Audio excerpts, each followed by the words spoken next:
problema yra tada, kai tas pirmas sprendimas, kuris ateina į galvą, jis tampa paskutiniu, nes visgi galutinis sprendimas atitenka mums ir mes patys turim atsakyti iš tai, ką pasirinkome. Vertė yra suprasti prekės ženklą, pajausti jo charakterį, rasti kryptį ir pasirinkti sprendimą, kurį ne tik sustabdo žvilgsnį, bet ir aiškiai. Vakaras visiems. 35-asis dirbtinio intelekto klubo susitikimas, labai fainai, kad prisijungiat, kad dalyvaujat, kad dalinatės. Šiandien turime kiek kitokį formatą, jis šiek tiek pasikeitė, tai turėsime pranešėjo temą pradžioje, turėsime trumpą pertraukėlę vidury, 2 dalis ir pereisime prie pristatymo. Tai labai džiaugiamės, kad Greta rado laiko ir atėjo pasidalinti. Žinau, kad nebuvo jai tai lengvas sprendimas, kaip minėjo, bet labai smagu, kad iš tikrųjų to laiko atsirado, kad atėjo pasidalinti ir labai smagu matyti, kad ne tik vyriška auditorija, kuri dažniausiai pas mus būna, pristatinėja ir dalinasi, bet yra ir moterų, kurios kūrė, kurios daro ir kurios dalinasi, tai labai didelė pagarba už tai. Ir noriu priminti visiems, kad susitikimas yra įrašomas, tai turėsime įrašą, kuris bus patalpintas mūsų YouTube kanale, apie tai šiek tiek vėliau, tai čia bendra informacija jums. Nuo dabar eteris Gretai ir tema AI sugeneruoja vaizdą, o kas sugeneruoja idėją. Ačiū labai, Deividai, ačiū už kvietimą ir sveiki visi, dar kartelį. Esu Greta, skaitmeninio turinio kūrėja.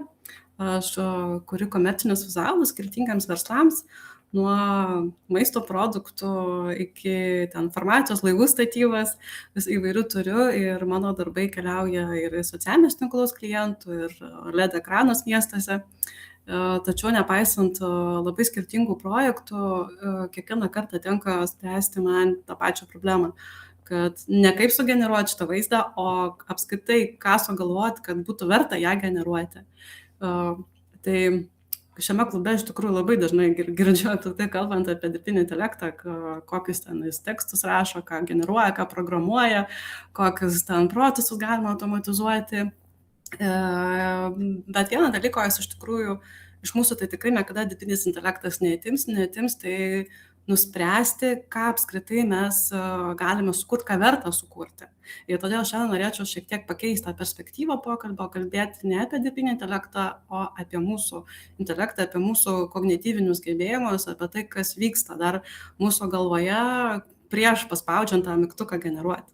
Nes iš tikrųjų šiandien šiais laikais, man atrodo, beveik kiekvienas tai daro ir kiekvienas gali generuoti bet ką. Ir tikrai nepaslaptis, kad dirbtinio intelekto įrankiai tapo prieinami beveik kiekvienam žmogui, net nuo moksleivių, ta prasme, iki suaugusio, ne? Ir tai iš tikrųjų yra nuostabu iš vienos pusės. Nuostabu, kad, tarkim, mažas verslas jau gali tikrai sutaupyti didelį, sakykime, biudžeto dalį ir jam nereikia ten samdytis kaip anksčiau, ne? Kad, pavyzdžiui, kad sukurti tą reklaminę komunikaciją, anksčiau reikėdavo fotografo, studijos, dekoratoriaus, modelių, dar 3 žmonių, kurie laikys tas lempas, kol ten kitas fotografuoja, dar vienas ten visiems laksto kavos atneša. O dabar realiai tai gali padaryti tiesiog žmogus atsisėdęs prie telefono ar kompiuterio, pasirinkęs įrankį ir viską su paprasta nuotrauka padaro visą reklaminę komunikaciją. Bet čia atsirado kita problema, kita medalio pusė, kad visi naudoja tos pačius įrankius, nėra tiek jų daug iš tikrųjų, tokių kokybiškų įrankių, naudoja labai panašius promptus ir gauna labai panašias rekomendacijas. Ir todėl vis dažniau matome sprendimus, labai panašius pasikartojančius sprendimus. Tos perkrautus banerius, aš apie jų net nerodysiu, visi jos matė, kur ten daug teksto sudėta, mirga marga viskas, ne? Ir matom ten tos, nežinau, kvepalus tarp gėlių, ten dar kažko, tai ten po vandeniu, o jeigu šis nežino, ką galvoti, tarkim, su kremą padaryti, tai tiesiog ją visi ten padeda ant akmens, gėlytę ir visi tą mato tą patį visur. Ir tame ir yra, kad problema, kad tie vaizdai, jie nėra ten negražus, jie tikrai yra pakankamai estetiški, tvarkingi, gražus, netgi ir techniškai būna tobuli, kiek įmanoma išgauti iš įrankio. Ne? Problema yra tada, kai tas pirmas sprendimas, kuris ateina į galvą, jis tampa paskutiniu. Tiesiog pirma idėja, mačiau kažkur va tai padarė ir aš padarysiu, arba sugalvojau, mačiau ten irgi kažką ir bus tas pats. Tai ir rezultate būna taip, kad tiesiog netgi prekės ženklas nusivelia, nes žmogus praeina pro šalį. Kodėl? Nes jis jaučia, kad tai jau matė. Tai nėra to stop scroll, ta prasme kažkokio, nes aš scrollinu Instagramą, Facebooką, ten dar kažkur, aš jau visą tai mačiau. Tai nekabina visiškai akies žmogaus. Tai realiai šiandien vertė jau nebėra mokėti vien tik tai naudotis generatoriumi, vertė yra suprasti prekės ženklą, pajausti jo charakterį, rasti kryptį ir pasirinkti sprendimą, kurį ne tik sustabdo žvilgsnį, bet ir aiškiai perduoda žinutę. Bet nepatogi tiesa yra tame, kad labai dažnai, nežinau, kaip kas dirba su klientais, kas tą savo verslą vysto, ne, ir pas mane būna taip, kad klientas labai laukia kažko, o aš visiškai su tuščia galva ir nieko negaliu kažko sugalvoti tokio, kad tikrai atitiktų ir kliento lūkesčius, ir tikrai būtų kažkas verto to, kad reikėtų generuoti. Ir dažnai dėja susiduriu su tuo, todėl, nežinau, gal yra tikrai genialių žmonių, kurie tikrai gimsta iškart su tokiu talentu, atsibusti ryte ir turėti 15 nuostabių koncepcijų galvoje. Aš dėja nesu toks, todėl man teko susikurti savo asmeninę sistemą, kuri padeda nelaukti tiesiog šito įkvėpimo, o pajudėti iš mirties taško, kai galvoje tuščia. Nenoriu dabar sudaryti tokio įspūdžio, kad per tas 40 minučių mes dabar visi atsiskleistos kūrybiškumo čakros visiems ir mes visi tapsim žiauriai kūrybiški. Ne, tiesiog to dėja negalim padaryti, bet galime turėti kelis praktinius metodus, kurie tiesiog padeda neužstrigti ties pirmą mintim. Ir būtent juos šiandien noriu parodyti. Stebuklingo kažkokio prompto irgi neturiu, bet bus irgi promptų, kuriuos naudoju dažnai. Ir tuos promptus galėsit lengvai adaptuoti, jeigu norėsit pagal savo kažkokį irgi produktą, jeigu aktualu, aišku. O mano metodai apskritai, jie ne tik turinio kūrėjams tinka, nes sutikim, kad to kūrybiškumo reikia visur. Kuriant produktą, kuriant paslaugą, prezentaciją, automatizaciją ar šiaip kažkokią rutininę kasdienę problemą, mums kartais reikia kažkokio originalesnio sprendimo. Ir tas pirmas sprendimas, jis tiesiog per daug šabloninis ir mes nenorime jo, mes norim kažko kitokio, įdomesnio. Tai pirmas metodas mano, jis skamba labai paprastai, stebėti tai, kas yra jau aplink mus ir užduoti klausimą, o kas jeigu. Greta, aš minutėlę tave pertrauksiu, tik klausimas, ar tu skaidrės keitą? Taip, rodysiu tiesiog čia biškai, kadangi aš pakeičiau, tai ir aš pakeičiau. Tai va, viskas rodysiu, čia kitas skaidrės. Sorry, aš galvoju, kad tu žinai, gal neveikia tiesiog. Aš tiesiog nutariau neapkrauti per daug skaidrėm, nes galvoju, vis tiek ten esmė yra labiau mano vizualai, tai aš juos ir sudėjau nei tas tekstas. Tai va, tai tas pirmas metodas čia, va, pavyzdį panaudosiu su pomidorų pasta. Ir mano ta tokia buvo mintis, kad o kas jeigu, ne, tai jeigu man, pavyzdžiui, paskambins Beata Nikolson, sakyk, žiūrėk, Greta, man reikia mano produktui dabar vizualų, o dabar greitai. Ne? Ir tada galvoju, ką aš padaryčiau. Tai va, pirmasis sprendimas, jis buvo būtent va toks galvoj. Tas vizualas, kurį aš pamačiau savo galvoje, jis buvo maždaug toks. Ir jis pakankamai logiškas atrodo, ten stiklainis, pomidorai, žalumynai, virtuvė, viskas taip švaru, tvarkinga. Bet internete tokių tūkstančiai. Ir ne tik internete, mes visur realiai tokį patį pamatysim. Ir tai nereiškia, kad jis tiesiog blogas. Tai reiškia, kad tiesiog jis nekabins, nes visi tokius panašius daro, fotografuoja netgi realiai tokius. Vienintelis dalykas, koks jo pliusas galbūt būtų, kad tiesiog biudžetą vėlgi sutaupytų, bet realiai naudos kažkokios tos, kurios tikisi klientas, jis negautų. Tai žiūrint į jį, man tiesiog, pomidorų pasta, taip, bet ar jame, ta prasme, šitame vizualiai yra mintis, kurią žmogus prisimins po 5 minučių. nežinau, aš kažkaip manau, kad ne, todėl aš pradėjau žiūrėti kitaip, galvoju, atmetus tą pirmą variantą saugų, ką daryti, kad jis būtų biškai kitoks. Tada kilo kitas klausimas, o jeigu keisti ne tai, kas aplink pakuotę, o pačią, pavyzdžiui, pakuotės pateikimą. Ir iš tų kitų klausimų, kurias aš tiesiog savo galvoju užduodu, gimė antras variantas. Ir aš nenoriu sakyti, kad, ta prasme, tokio dalyko nėra niekas gyvenime yra sukūręs, kad čia yra kažkoks wow dalykas, bet ko iš tikrųjų norėčiau jūsų paklausti, bet ar toks vizualas labiau stabdo jūsų dėmesį? Man tiesiog įdomu būtų išgirsti jūsų komentarus, tiesiog ar pirmas ar antras, ne kuris gražesnis, ne kuris originalesnis, o kuris tiesiog labiau iškart kabina akį. Tiesiog kai pažiūri ir tu matai, kad, čia kažkas kitaip yra. Tai mano požiūrį tai tikrai antras. Man kažkaip irgi labiau antras iš tikrųjų šitoje vietoje. Ir jis nėra kažkoks stipresnis, vien todėl, kad jis yra keistesnis. Ir tikrai nepretenduoju, sakau, vėlgi pasikartosiu, kad niekas pasaulyje to nėra daręs. Ir tikrai reklamoje galima tokius panašius pabandyti, bet tame ir esmė, kad kūrybiškumas nėra ką reiškia kažkokį absoliutų naują kažką sukurti. Dviračio tikrai mes neišrasim. Tai kūrybiškumas labiau, kaip jau kalbėjome, kad yra pastebėti, ištraukti iš savo duomenų bazės galvoj, ką mes jau turime, ką ten jau viską įrašėme, ištraukti jau tą informaciją, tą principą, kurį mes matome, pritaikyti jį konkrečiam produktui, šiuo atveju, tarkim, šiai pomidorų pastai, ir sukurti aiškesnį ir labiau įsimenančią mintį. Ir pirmame variante produktas yra tiesiog, kaip pomidorų pasta, o antrame jis jau tampa kažkokia ingredientų istorijos dalimi, sakyčiau. Ir man tai labiau jau atrodo kaip koncepcija, o ne šiaip kadras.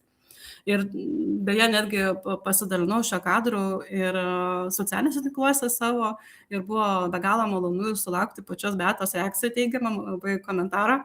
Ir tada pagalvojau, tikrai dar kartą man priminė, kad dažnai verta paieškoti antro sprendimo, nesustoti ties pirmų paveiksliukų, kuris atėjo į galvą. Ir realiai šio pavyzdžio esmė nėra vien tik tai pomidorų pastoje. Rytoj čia gali būti, aišku, ir jūsų kažkoks produktas, paslauga, procesas, bet principas išlieka tas pats. Pirmas sprendimas, jis nebūtinai blogas, jis tiesiog retai būna toks, sakykime, originalesnis. Jis labiau būna toks šabloninis. Čia tokia jau mūsų smegenų funkcija, čia tiesiog mes visi tokie esam. Iš karto smegenys duoda saugiausią variantą.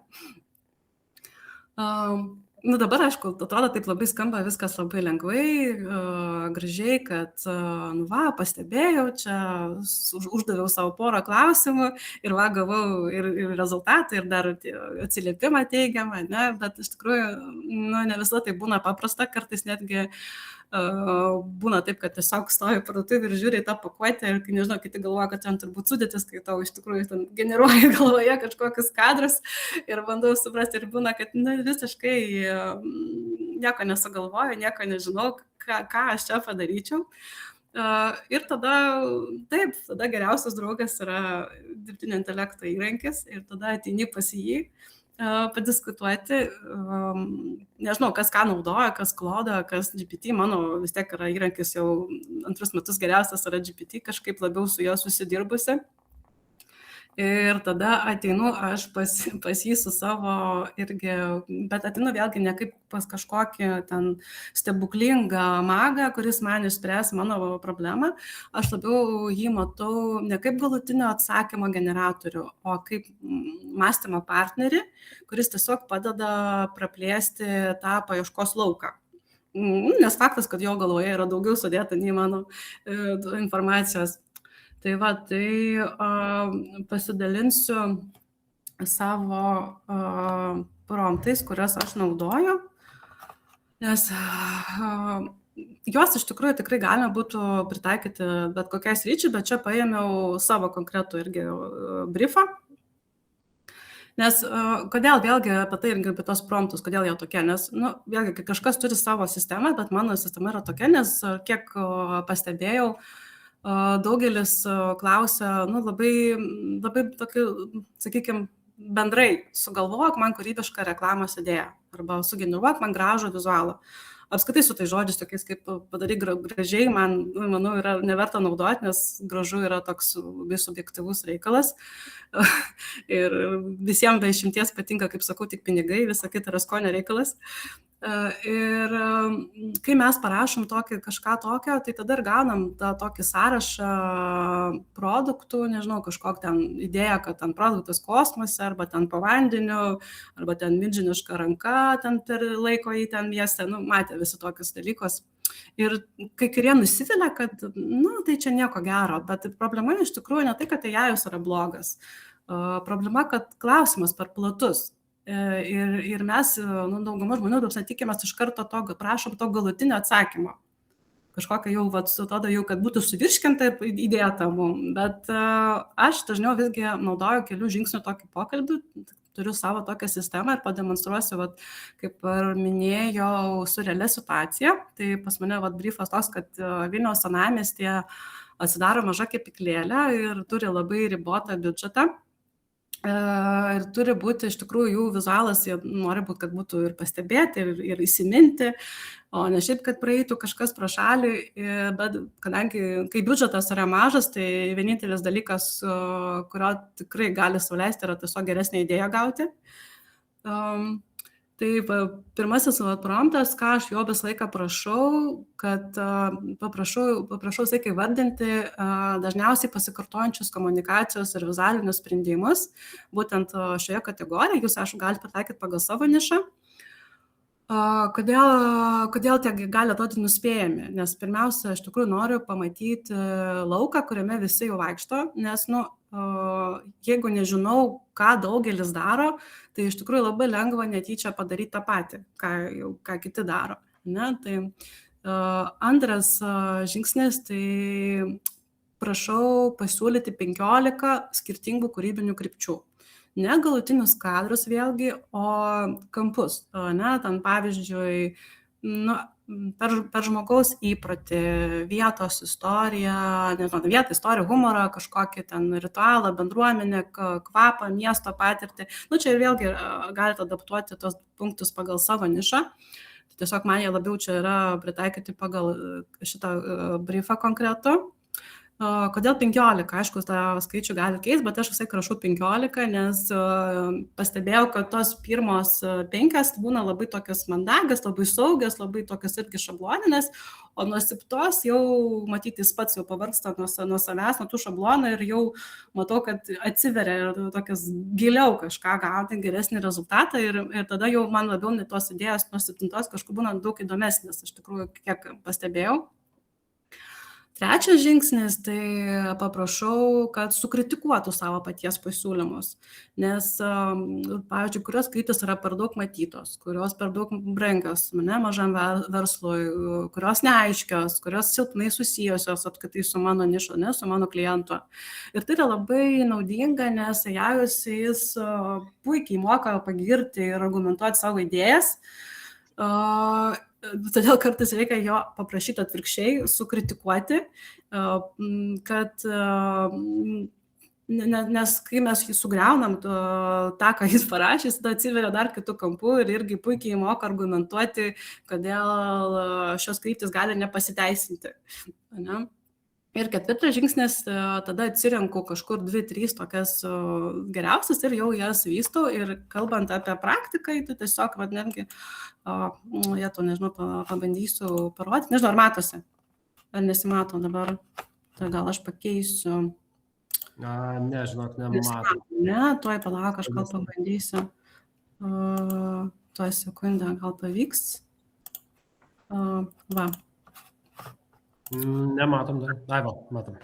Jo, tai čia tas buvo mano kliento briefas, ir tiesiog išdėstė tikrai pakankamai neblogų idėjų, kas man labiausiai patinka būtent su 4 promptu, kai paprašai jau jo galutinai atrinkti kažkokias geriausias tas jau sprendimas, tai jis labai fainai apibendrina. Aš nežinau, aišku, kaip su nemokamą versijom, gal irgi taip, bet su mokam, aišku, labai fainai gaunasi, kad jis tiesiog atrinko man 3 geriausias idėjas ir labai gerai jas išanalizavo.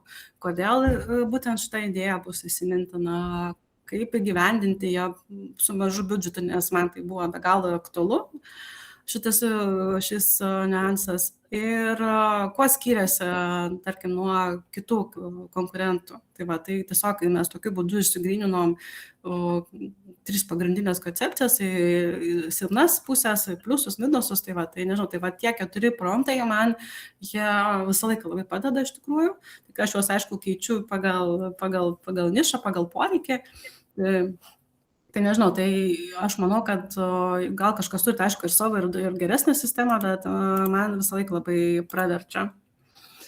Taip, tuo aš tada dar grįžčiau prie savo skaidrių. Tai nežinau, tai sakau, kiekvienas turi atidirbęs savo sistemą, bet man labai patinka iš tikrųjų šitie promptai, nes geras promptas, jis nesugeneruos kūrybiškumą, bet labai pradeda praplėsti tą paiešką.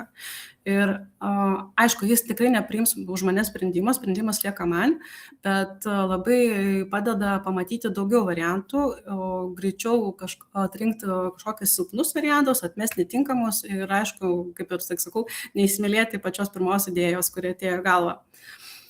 Ir realiai šio pokalbio struktūrą galima tikrai taikyti ne tik reklamai.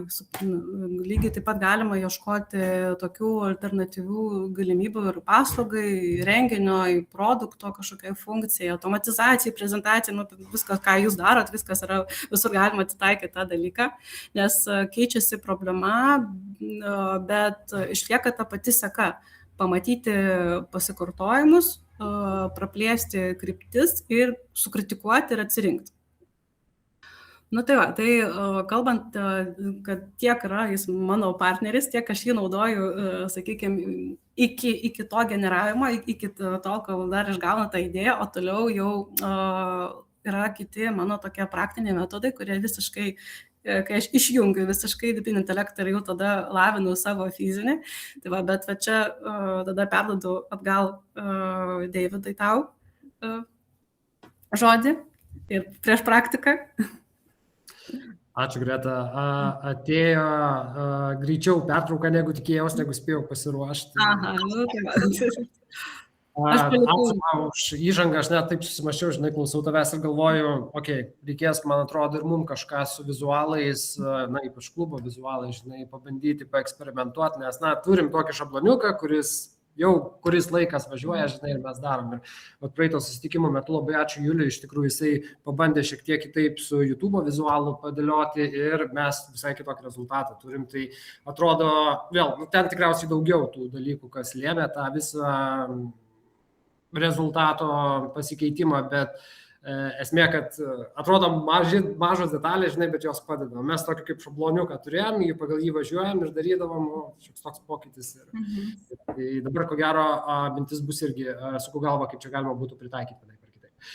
Tai gerai, mes šiandien naują formatą darom, tie, kas nežinot, tikriausiai dalyvaujat ne pirmą kartą klubo susitikime, žinot, kad įžanga dažniausiai būna pradžiai, bet šį kartą šiek tiek parotavom, kadangi susitikimas bus iš 2 dalių, tai dabar trumpa pertraukėlė, laukia praktinė dalis Gretos, o dabar trumpai papasakosim tiem, kas nėra klube dalyvavę anksčiau, tai kas mes esam, ką mes darom, kaip ką veikiam ir šiek tiek klubo naujienų. Tai Greta, jeigu tu nieko prieš, aš pasidalinsiu. Taip.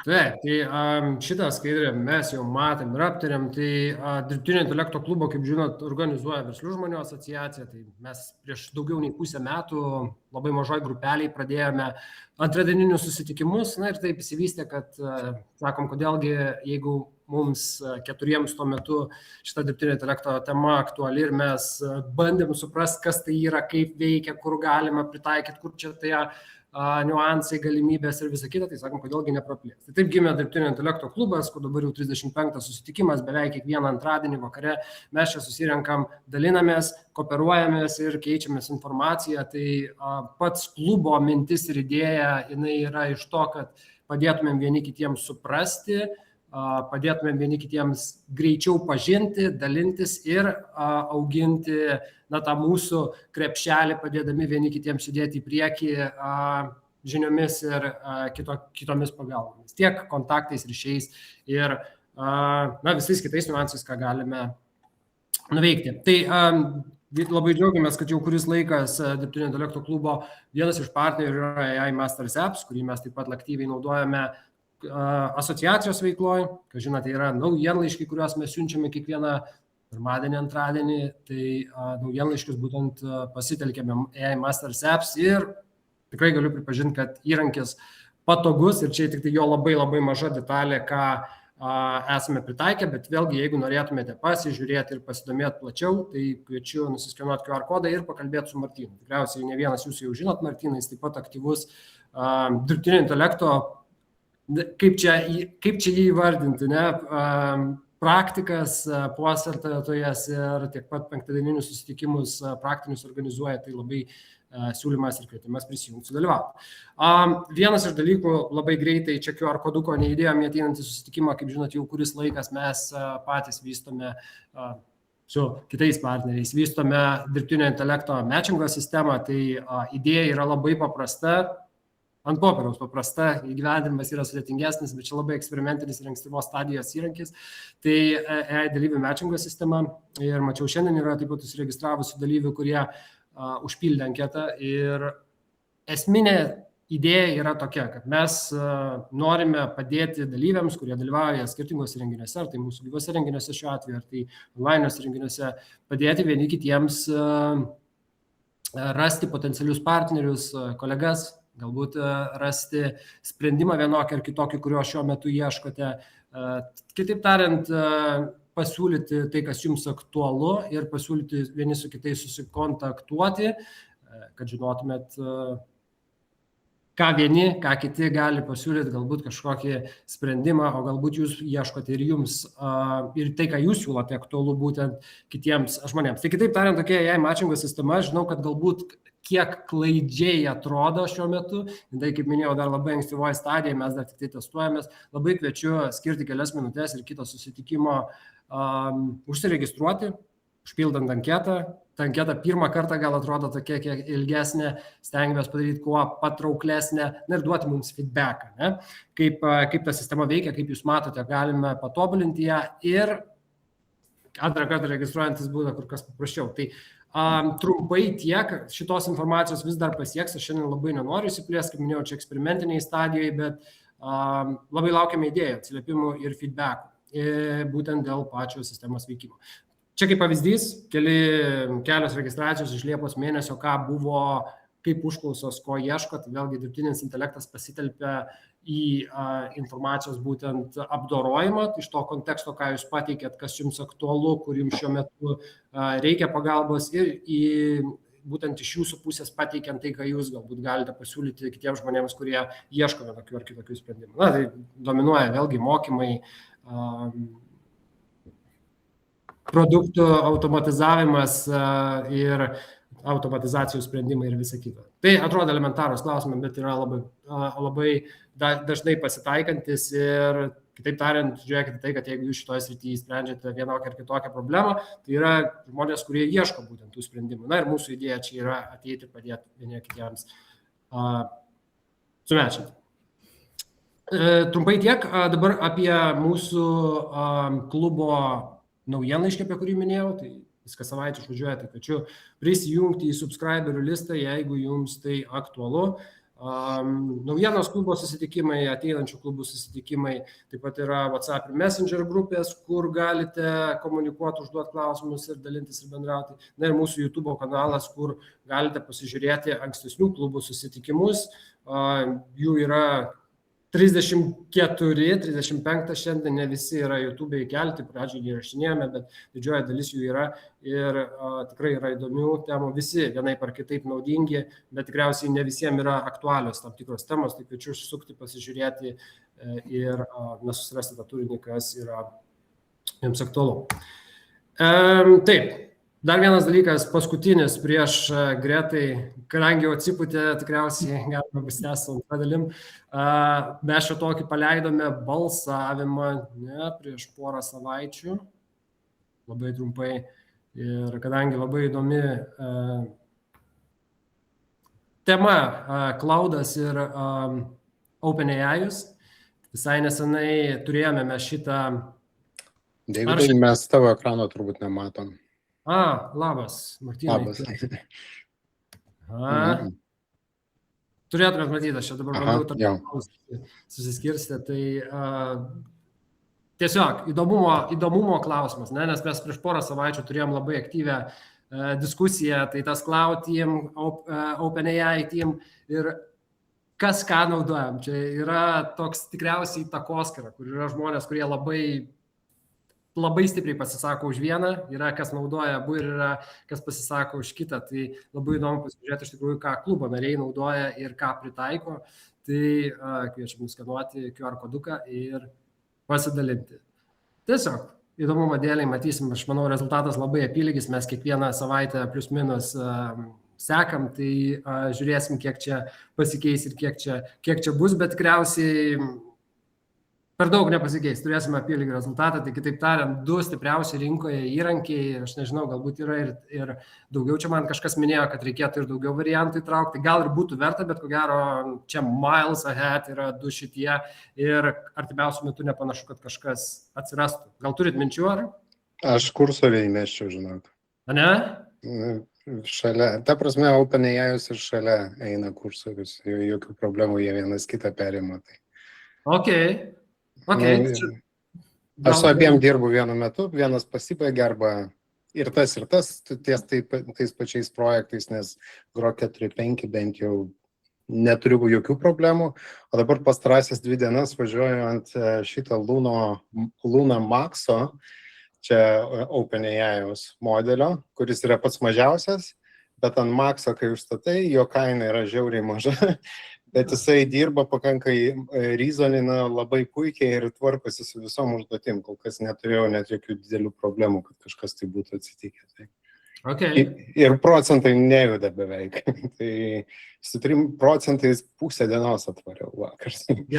Buvau nustebęs, tai dabar toliau tiesiog bandausi, kurioje vietoje užlūžti, nes anksčiau Terra, Solas, žinai, eidavo į trasą. Bet nusistatykite Luna ir ant Maxo. Jo kaina maža, reasoningas labai aukštas ir pakankamai puikiai dirba. Dariau.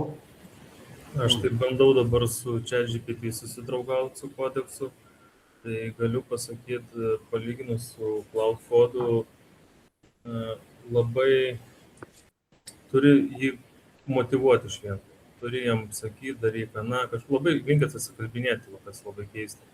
Nes tarkim, jeigu CloudFodui kažko prašai, kad darytų, tai jis dar net nežino, kaip daryti, nieko jis puola, daryti jau daro ir sakai, palauk, stok, ką tu darysi, papasakok dar kažką. Su ChatGPT sakai, daryk, a jis tik tai pasakoja, kaip daryti, bet daryti nedaro nieko. Gal planavimo režimo? Labai šnekutis toksai. Bet, imtis kažkokios tai veiklos, tai kažkaip sunkiai jiems sekasi. Daug kalbų, mažai darbų, Konkrečiai. Gerai, tai paskui dar gal pažiūrėsim gale, bus vienas ir kitas, vis tiek pratęsim kitą savaitę. Tai ačiū Martynai, kad pasidalinai, galbūt ir verta būtų įtraukti papildomus, aš pabandysiu kitą savaitę tai padaryti, o dabar stabdau aš tada savo transliaciją. Ir back to you, Greta. Nežinau, matosi taip? Gerai. Jo, tai pakalbėjome apie dirbtinį intelektą, tai dabar vėlgi norisi jį šiek tiek nustumti ir grįžti prie visgi mūsų kognityvinių gebėjimų. Ir skaitant kažkaip vienos neuromokslininkės straipsnį, kažkaip išgirdau iš jos labai įdomų vieną pratimą, aš nežinau, gal jūs apie jį žinojote, aš apie jį nežinojau, man tai buvo toks labai įdomus dalykas, kurį iškart pritaikiau, nes labai lengva, iš tikrųjų nesudėtingas. Tai pratimas buvo toks, čia vėlgi apie tai, kad kūrybiškumo atverti, tai pratimas buvo toks, kad paimti popieriaus lapą, kažkokią rašiklį ir savo vedančiąją ranką, tai tarkim, jeigu esam ten dešiniarankis, tai dešinė ranka parašyti kažkokį sakinį, tiesiog, kuris atėjo pirmas į galvą, tu jį parašai. Tada paėmė tą rašiklį kairę ranką ir tą patį apačioj po juo parašai kairę ranką ir taip būtent kelis kartus. Ir jį teigia, kad čia kažkas tai vyks, kažkoks lūžis. Aš tai dariau kelis kartus ir nežinau, gal aš kažkas tokia, man neįvyko jokio kažkokios stebuklingos, ten jungiklis neįsijungia ir tikrai neatsivėrė tos čakras, bet ką aš tikrai pajutau ir pastebėjau šitoje vietoje, kas man aiškiai parodo, kad kas nutinka, kai įprastą veiksmą atliekame neįprastai. Tai tiesiog turime ten sustoti, sulėtėti ir labai atkreipti dėmesį į procesą, nes net nėra taip lengva iš tikrųjų man tą kairę ranką taip rašyti tos sakinius. Ir ką vėlgi aš suvokiau, kad tas kūrybiškumas, jis labai dažnai prasideda ne nuo labai paprasto dalyko, prasideda, kad nustojame daryti viską automatiškai. Kai tą automatizmą mes išjungiame, daugiau sąmoningumo, tada tikrai pradedame mąstyti kitaip. Nežinau, jeigu norėsit, galėsit pasitreniruoti, pamėginti, gal jums kitaip suveiks iš tikrųjų tas pratimas, bet buvo šiuo be galo įdomu jį išbandyti, nes dėka to supratau, kad jeigu aš išjungsiu tą automatizmą, tada atsiranda kažkokie kiti dalykai. Ir dėka šio pratimo aš sugalvojau kitą metodą, kurį irgi dabar parodysiu, galėsim iš tikrųjų kartu tai padaryti, nes būtų labai įdomu iš tikrųjų išgirsti ir jūsų komentarus. Tai pratimas būtų toks, kadangi, aišku, taupant laiką, aš viską jau parašiau, tas skaidrės, bet vis tiek. Tai, pavyzdžiui, situacija yra tokia, kad paimkime labai paprastą dalyką, aš jau išsirinkau, tai kasos kvitą čekį, ne, kažkokį. Tai labai toks kasdieninis dalykas, kuris mūsų rankose yra. Ir įsivaizduokit, pavyzdžiui, čekis. Ir kokie pirmi 5 vaizdiniai jums tiesiog ateina iš karto galvą, kurie būtų su juo susiję. Tiesiog įdomu būtų pamatyti, ką matote, net su komentaruose. Tarkim, mano pirmas dalykas yra pinigai. Iškart kažkaip man toks čekis pinigai galvoje toks. Tai įdomu būtų paskaityti, kas jums ateina į galvą. Nežinau, ar bus tokių norinčių pakomentuoti, nes aš turiu paruošus savo 5 variantus. Pikta buhalterė, kuris sako, nepriimsiu šito. Tai. Jo, žinau šitas dalykus, jo. Tiesiog, dar kažkokią pabandykit, nes labai įdomu tai išlukštenti pirmą sluoksnį iš tikrųjų tų dalykų. Čekis, kas dar, ką sunku, ne? Rulonas jau labai panašu į tai, kas man irgi. Neateina, jokių minčių, gerai. Nežinau, man toksai stalas jau nupilstytas, nes dažniausiai tą čekį kur nors gauni kaviniai ir panašiai, tai ir ypatingai, jeigu reikia jį nufotkinti, ir tai visą laiką būna, kad nepatogu. Taip, yra tas dalykas. Aš kadangi iki to, kol tapau dirbtinio intelekto kūrėja, dirbau buhalterio banke, tai labai gerai žinau, ką turite omeny. Tai gerai, aš tą pasidalinsiu savo. Tai mano... Sorry, dar biškai, matau labai gerų paminėję ir iš tikrųjų nepagalvoju. Nublukęs saulėje čekis, kurio neina įskaityti. Tai šita problema. Žiauriai geras jau. Bet aš pasidalinsiu savo variantais. Tai man kažkodėl tie pirmi žodžiai, tai pinigai, parduotuvė, pirkimas, išlaidos ir šiukšliadėžė, nes dažniausiai ten ir keliauja visi mano čekiai. tai žodžiu, bet tie tokie, tai dabar irgi, įsivaizduokim, kad reikia sukurti dabar vizualą kadrą su kasos čekiu, bet šitų 5 dalykų naudoti kategoriškai negalime. Reikia sukurti kadrą, kur negali būti nei pinigų, nei parduotuvės, nei pirkinių, nei ten, nei kainų, nei šiukšliadėžės, nieko ta prasme. Tiesiog kažkoks visiškai kitas kontekstas. Aišku, mūsų smegenims tai tikrai nepatiks, tai bus labai sudėtinga, ir jau vien dabar, nes tikriausiai, ta prasme, vis tiek bandys kažkur įkišti tą maišelį pirkinių, bet tai neleisti. Kodėl? Nes tas pirmasis minčių sluoksnis, jis yra labai teisingas, bet dažniausiai visi būtent taip ir padarytų realiai. Ir tada pradeda galvoti, tai jeigu negaliu naudoti šitų standartų dalykų, tada reikia nuo kažko kito atsispirti. Ne? Jeigu negaliu atsispirti nuo jo funkcijos, čekio, kad ten pinigai pirkiniai, tai toliau, tada nuo ko? Tada galvoju, tada aš atsispirsiu, tarkim, nuo jo formos. Ir bet kažkas, kaip minėjo, ne, ten gali suvinioti, tada aš jo galvoju, skirtas ten, kam jis yra siauras, plonas, lengvas, ten gali viniotis, kaip, ne, ten judėti nuo vėjo, turi kažkokį pasikartojantį raštą, tekstą. Ir kai klausimą, kam šis objektas skirtas, pakeičiame į kokią jis turi formą, judesį, tekstūrą, atsiveria visiškai kita paieškos erdvė. Ir tuomet pradedam matyti visai kitaip. Tai pasidalinsiu tokį vizualų, kuris atėjo į mano galvą. Tuoj minutėlę. Tai va, nežinau. Negaliu pasakyti, kad jis yra ten žiauriai nuostabus, fantastiškas, ten dar kažkoks, bet mano sprendimas jis buvo toks. Aš pamačiau būtent tokį paveiksliuką, kad moteris prie jūros, čia pučia vėjas, plevėsuoja ilgas šalikas ir tas šalikas, aišku, tas kasos čekis.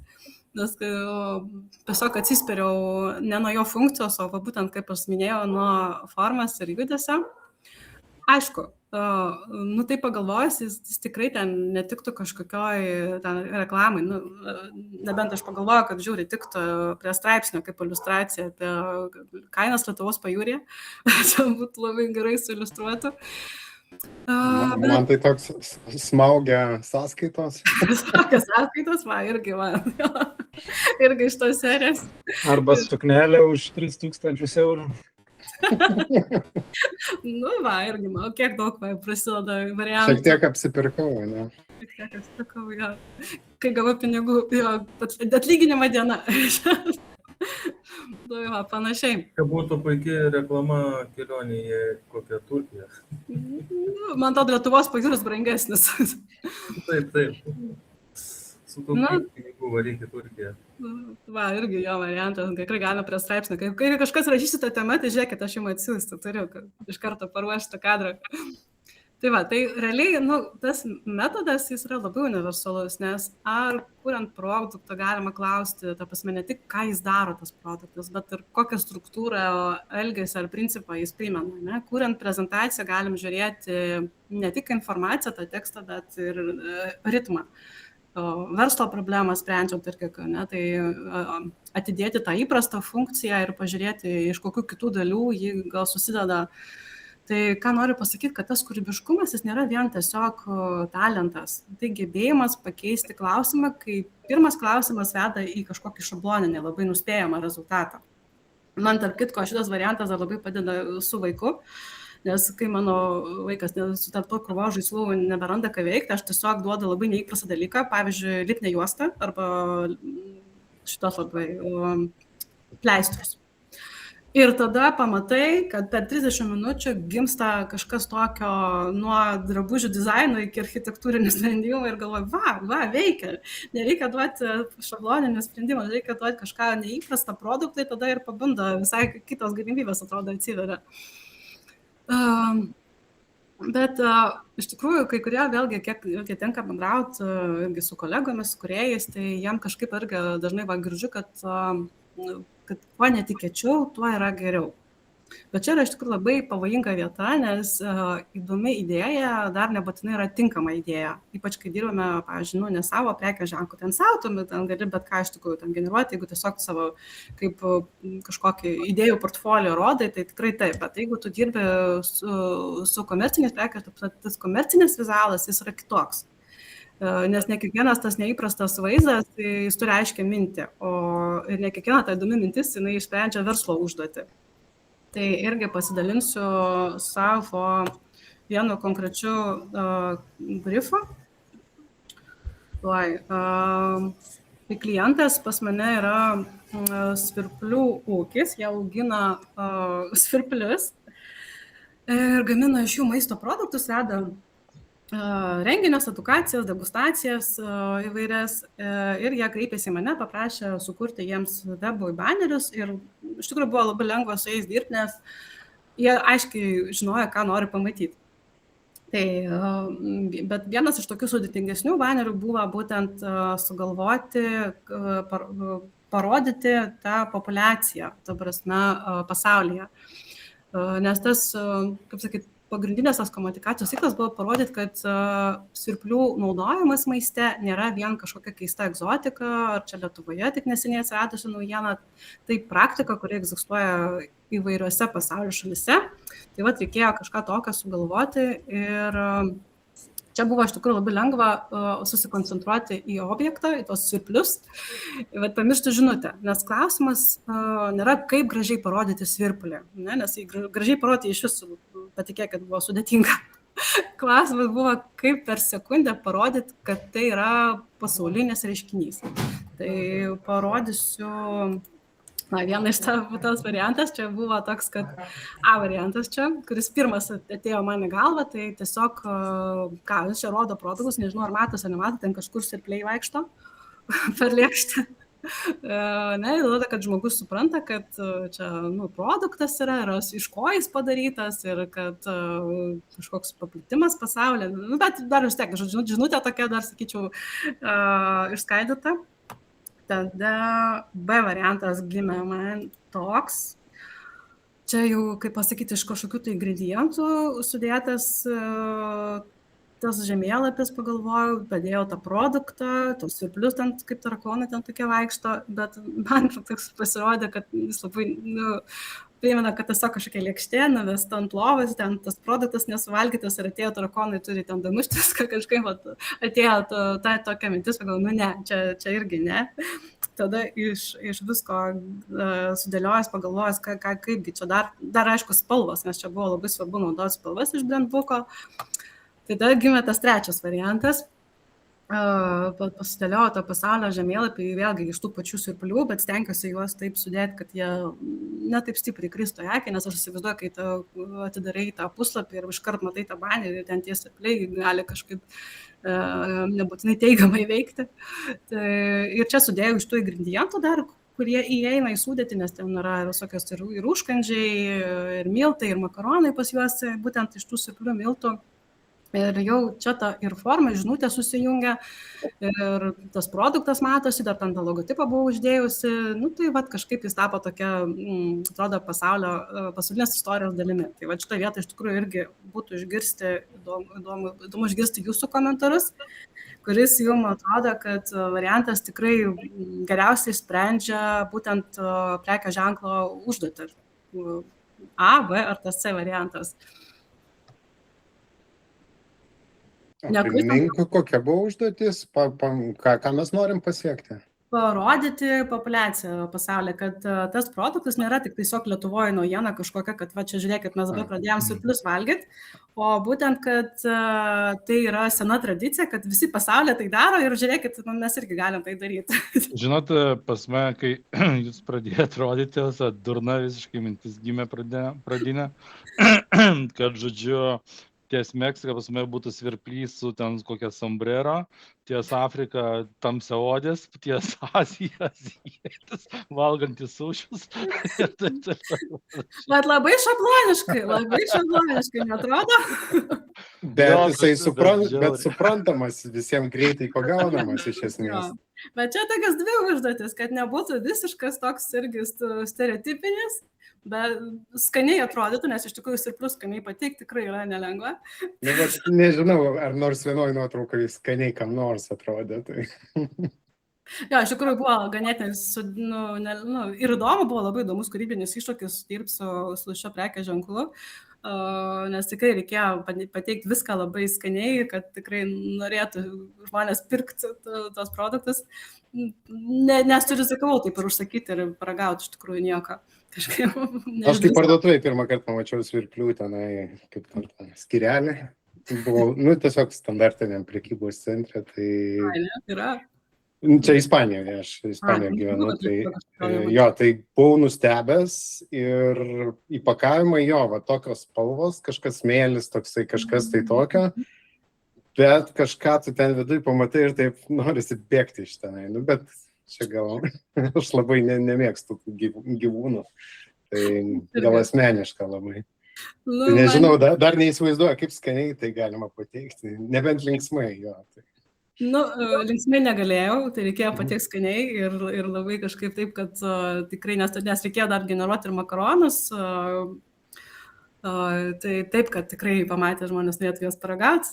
Gaila, neįdėjau skaidrę, gal vėliau paieškosiu, parodysiu, kaip gavosi tie makaronai, ganėtinai neblogai ir vat jie mane gal ir privertė kažkiek, o gal visgi, ne. Nemano, čia yra dalykas.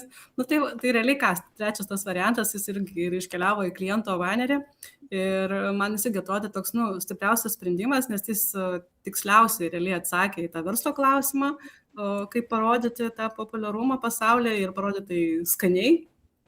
Ir, nors ir sakau, man buvo, kad, tie keli bandymai, jie tikrai irgi atrodė toks, klik ir neblogi, bet jie visiškai nesprendė užduoties ir man jie tikrai netrodė, kad kažkokie ypatingi. Tai realiai, kad kuriant tuos komercinius vizualus, reikia irgi svarbiausia yra nepamiršti, kad tai nėra kažkoks konkursas, kas sugalvos keiščiausią, įdomiausią vaizdą. Tai yra tiesiog kartais ta stipriausia idėja nėra pati neįprasčiausia, jie yra pati tiksliausia. Tai čia, nes irgi, kai sakau, su kolegomis bendrauju, tai kaip čia sugalvoti kažką įdomiau, tai ten dar kažkaip sugalvoti, sakau, kartais tiesiog nereikia galvoti, kartais tu tiesiog turi gerai žinoti tą prekės ženklą, ko jis nori, ko tikisi, kokia jo auditorija yra ir kaip tai tiesiog sugeneruoti tvarkingai, svarbiausia. Nes, pavyzdžiui, irgi su farmacijos, dirbu su vienos farmacijos farmacinė kosmetika, tai irgi prekės ženklas ir jie visą laiką nori irgi kažko tokio, su vos net, pas mes sakau, kažkokią tarp galaktinę deivę, nežinau, padaryti. Ir aš laiką atkalbinėjau, sakau, nes jūsų tikslas yra parodyti, kad jūs esate patikimas, profesionalus prekės ženklas. Ir tikrai jums to nereikia, jums reikia, kad būtų švaru, profesionalu, kad patikimai atrodytumėt ir jūs turit patikti ne tik jums, ne tik man, bet ir jūsų auditorijai, turi dirbti, turi uždirbti pinigų. Tas paveiksliukas, o ne atvirkščiai, kad atstumti iš tikrųjų pamačius. Tai jeigu tiesiog apibendrinti tą visą mano sistemą, aš sakau vėlgi, čia nėra kažkoks dviratis, kuriuos išradau, čia tiesiog man komfortiška yra mano ta komforto zona, prie kurios aš pripratau su kuria dirbti. Tai tiesiog jeigu apibendrinti viską į vieną skaitą, tai turbūt surašyčiau taip, kad prieš paspaudžiant generuoti visą laiką stengiuosi savo atsakyti į šios esminius 5 klausimus. Tai pirmas, ką aš iš tikrųjų rodau, nes ne kokį objektą ten matau, nes ten ne pomidoro pasta, o kokia pagrindinė mintis, ką aš noriu pasakyti su šio kadro. Antras gal klausimas mano būtų, ką žmogus turi suprasti arba pajausti. Trečias klausimas, ar tai nėra pats pirmas akivaizdus sprendimas, nes jau kaip ir įsitikinau, kad tie pirmi sprendimai būna dažnai labai šabloniški. Mūsų smegenys duoda tokį patį paprasčiausią variantą ir jau mano, sakykime, kaip pasakyti, pareiga, jau yra kaip tą svogūną nulupti ir kad gauti tą jau kažkokį tokį įdomesnį sprendimą. Ir kad tai padaryti, tai kad gauti tą geriausią dalyką, tai tas yra 4, tai ką galiu pakeisti, tą formą, mastelį, medžiagą, kontekstą, judesį, tiesiog jau remiantis to, ką aš ten generuoju, nuo tikslo, ir 5, ar tai tinka būtent šiam prekės ženklui ir jo tikslui. Tai čia, sakykime, tokia mano 5 klausimų sistema. Aišku, vėlgi, sakau, ji negarantuoja čia kažkokio šedevro, kad čia tikrai kažkas bus tokio neįtikėtino, ne. Garantijų tikrai, čia apskritai garantijos labai silpnos šitoje srityje, tačiau labai sumažina tikimybę, kad sugeneruosiu dar vieną gražų kadrą, kuris techniškai tvarkingas, bet visiškai pamirštamas. Tiesiog praskrolins jį ir jis nukeliaus į tą algoritmų šiukšliadėžę, tiesiog, kur visi ten kaupėsi. Tai, sakykime, tiesiog norisi išvengti tos rizikos, tai stengiuosi išspausti iš savo gebėjimo maksimumą šitoje vietoje. Ir ta sistema mano tokia, jeigu ką aš darau, tai ką aš darau, kai neturiu tos idėjos, tai darau ką pirmą visą laiką stebiu, sakau, vaikštu po parduotuvę, kažkur ten gamtoje, mieste, visur tiesiog viską stebiu. Internete irgi, aišku, stengiuosi ieškoti, bet internete ten dažniausiai tas Pinterestas, visa kita irgi labai standartiniai, šabloniniai sprendimai ir geriausiai visgi pastebėjau gimsta iš realaus gyvenimo stebėjimo, objektų, formų, situacijų, kažkokių tai netikėtų derinių, kartais tiesiog netgi kažkoks pokalbis su kažkuom gali pastumti link įdomesnio sprendimo ir pagalvo, geras, tikrai pasakei mintį ir todėl dalinkitės, jeigu kažkokios trūksta idėjos, visai ką stenkitės su visais pakalbėti, nes kažkas gali mus kaip tik nukreipti tinkamą linkme. Antra, tai užduodu tos klausimus. Tas paprastas, kas jeigu, ne, ir jis labai padeda man išvynioti toliau kitus klausimus ir gauti tą tokią lemputę virš galvos. Tai trečia, aišku, plečiu paiešką su AI, kaip rodžiu tą promptų sistemą savo, tai aš tiesiog neprašau jo iš karto kažkokio stebuklingo galutinio sprendimo. Aš tiesiog pirmiau ieškau pasikartojančių sprendimų, tada skirtingų krypčių, po to prašau, aišku, sukritikuoti visas ir tada galiausiai atsirenku pačias įdomiausias, stipriausias idėjas, nes tiesiog vėlgi, sakau, pastebėjau, kad vien naudojant, tik tai pasitinkint AI, netgi promptų rašymą, tiesiog kažkokį ten reikia parašyk promptą, aš niekada negaliu tiesiog copy-paste padaryti į įrankį kitą, nes man atrodo, kad čia tikrai reikia būtinai jų patikrinti ir dažniausiai visai tenka pakoreguoti iš tikrųjų, nes kaip minėjot, labai gražiai šneka, bet rezultatas ne visai būna toks, kokio reikia.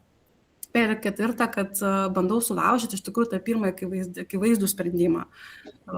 Kartais laikinai netgi uždraudžiu savo tas pirmas į galvą atėjusias mintis, tiesiog kategoriškai ne, ir reikia ieškoti alternatyvų. Ir žiūriu vėlgi į funkciją, į formą ir viską judesi ir tada taip pavyksta praplėsti tą erdvę savo galvoje. Na ir penktą, aišku, grįžtu prie tikslo, ar ši idėja padeda mano klientui, mano prekės ženklui, ne, ar tam, jeigu savo asmeniniam darau projektą kažkokį ir mano tikslai atsako tą žinutę, ar žmogus ją supras per kelias sekundės, nes visi žino, kad dabar tiesiog, jeigu tu Instagram'e per 3 sekundės nesudomini, tai jau viskas, tave nustumė, tu ten niekam nesi įdomus. Tai nėra kažkokia genialumo formulė iš tikrųjų, tai tiesiog sistema iš mano gyvenimo, iš mano praktikos, ir kuri man padeda išeiti iš tos kūrybinės aklavietės, kurie dažnai būna, ir aišku, ir neapsistoti ties pirmų atsakymų. Tai pradžioje, sakykime, klausėme, tą temą aptarinėjom, tai kas generuoja tą idėją, jeigu AI generuoja vaizdą, tai kas tą idėją, tai mano atsakymas realiai būtų toks, kad visgi idėją generuoja žmogus, kuris pastebi daugiau nei pirmą objektą, kuris užduoda tinkamus klausimus arba sugeba tiesiog savo užduotus gerus klausimus, kuris sujungia dvi iš pirmo žvilgsnio galbūt nesusijęsias mintis ir moka naudotis ne tik dirbtinio intelekto įrankiu kaip kažkokiu, nežinau, pakaitalų mūsų, mąstymo, apskaitai naudoja tik tai kaip partnerį.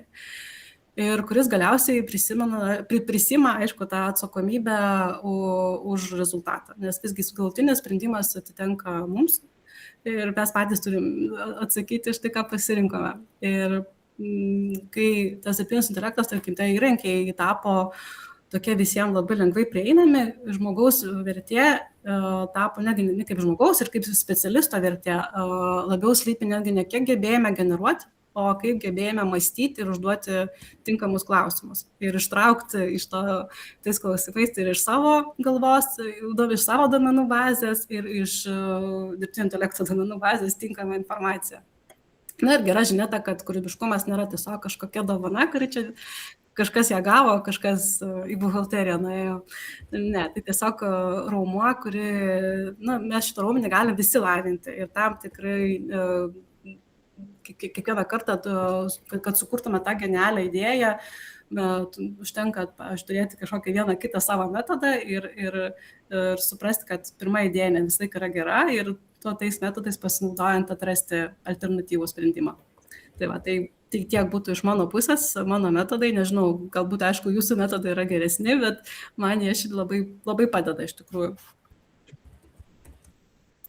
Tai nežinau, tada dar, jeigu, aišku, turėsit kažkokių tai klausimų ar norėsit kažko dar paklausti, tai esu tikrai atvira diskusijoms. Mane tikrai galite rasti ir Facebook'e, ir Instagram, ir LinkedIn'e. Tai visur galėsit kažko paklausti ar kažko tai dalinsiu dar kažkokiais savo metodais, kurias nespėjau įdėti čia. Greta, ačiū labai už pristatymą. Tai, aš tave taip ir pagalvojau, mačiau tavo darbus AI Lithuania grupiai, tikrai aktyviai ten daliniesi, gal ne tiek dažnai, bet pasidalini vienokiu ir kitokiu darbeliu. Tai jo, norėjau paklausti, žinai, tavęs kontaktus, kur galbūt su tavim kaip galėsiu susisiekti, bet matau, kad yra Instagramas, LinkedInas, ne? Tai, Taip, labai paprasta pagal vardą, pavardę. Ir svarbiausia, kad Greta 2 raidės čia yra oficialu. Ja, man reikėjo to patikslinimo irgi, tai gerai, kad tai klaidų nepadarėm. Dariau, prašom. Aš tik norėjau paantrinti, kad žmogaus reikšmė ne vien, kaip sakyti, tuose sprendimuose ir idėjose, bet šiandien dienai gebėjimas pasinaudoti esamais įrankiais ir tai didina našumą ir, kaip sakyti, ir čia yra irgi nemažas privalumas, tai reikia šitų dalykų nepamiršti. Taip, sutinku visiškai sutinku su tam, nesakau, atrodo, kad dabar bet kas gali, bet ką sugeneruoti, bet sugalvoti kažką ten įdomaus ir pavyzdžiui, vėlgi ir atsakingai žiūrėti tą, kokį turinį tu generuoji ir duodi, čia irgi jo žmogaus jau pareiga. Man atrodo, Gedas iš mūsų kompanijos turėtų gerai čia būti pasisukęs iš tikrųjų, nes jis labai domisi ir eina tą kryptim, kad, kaip sakyti, savo idėją, savo požiūrį, savo supratimą panaudoti kartu sujungiant su dirbtinio intelekto įrankiais. Ir čia jis ką papasakoja, kartais ką tik pribūręs, prisikonstravęs, susigalvojęs, susiradęs, tai daugumai ausis linksta. O, pats ir Gedas jau ranką kelia. Ačiū, Greta, už pristatymą. Tikrai, ta prasme, viskas panašiai pažįstama.